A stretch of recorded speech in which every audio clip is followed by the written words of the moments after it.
Morning. It's Tuesday, January 9th, and we had a snowstorm over the weekend. And in many parts of New York, it was very heavy snow, deep snow, and I saw people out on the street, not personally, pictures of people out on the streets with their snowplows. And I myself had left my car in the driveway.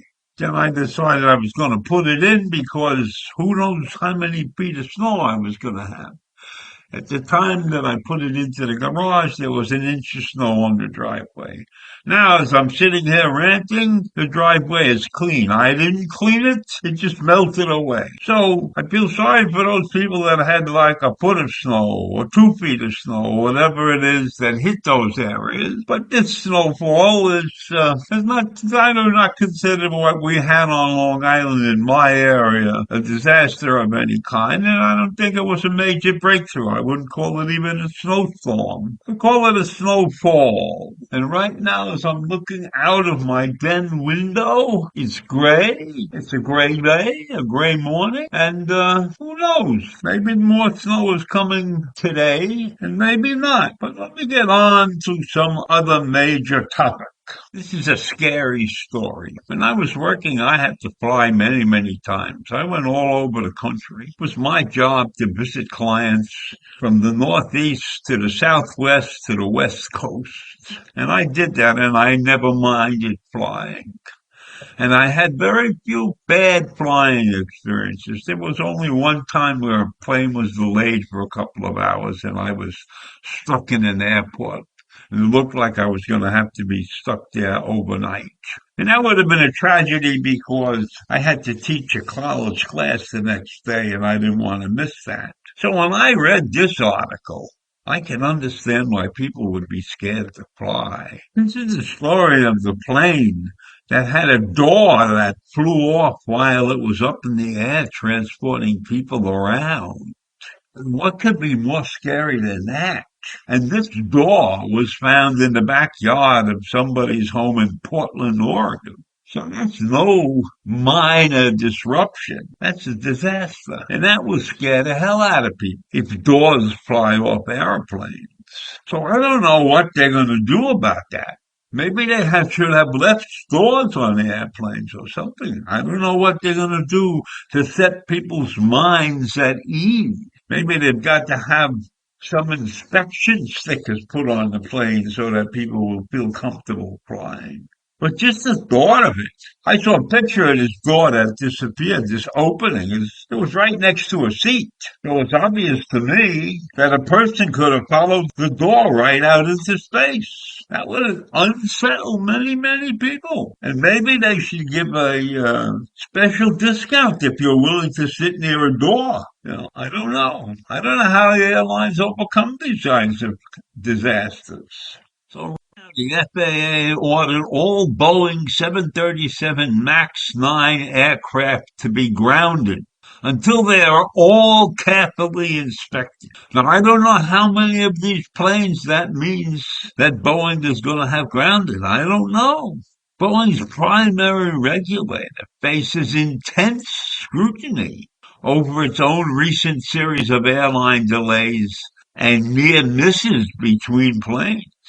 And on top of that, the FAA is facing intense criticism for giving aircraft makers too much freedom to regulate themselves during the certification process.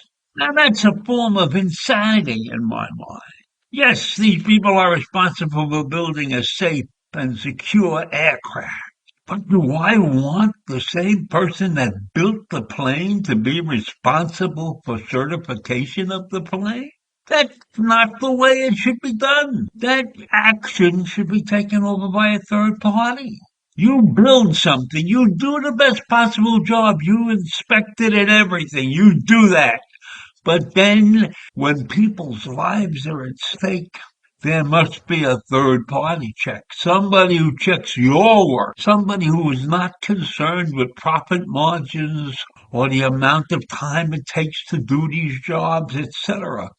Now, I'm not pointing a finger and saying that Boeing or whoever is building this plane is not capable of inspecting the whole thing. But I know that people get sloppy. And I know what can happen if a plane goes bad. And the door flying off the thing is the least of the tragedies that could happen if the planes are not properly inspected and re-inspected. And an entire fleet is taken out of service because of this particular action. And certainly Boeing and all other plane manufacturers fall in this same group. They should not be responsible for the final inspection of their product. That belongs in the hands of a third party who has no vested interest in the running of the company and the building of the planes and everything. Because we all know from experience that when things get tight, people get cut, jobs are missing. And then what happens if you don't have enough qualified people doing the job? Then there's going to be slipshod work, etc. So I don't know how stupid the FAA is and how stupid the plane manufacturers are to not properly have in place an airtight inspection system. And based upon this story, I believe that Boeing is not the only company that has fallen into this trap. And I call it a trap if you don't want to inspect your product properly. Now, maybe I'm overreacting and maybe I don't know what I'm talking about. And you may be right about that. But it doesn't seem right to me that the person who manufactures the product and inspects his job has the final say. There has to be a third party involved in this process. We can't have planes flying around and doors flying off the planes. And what happens if their wheels fall off? There's a landing gear issue. There's something issue. This is no minor incident.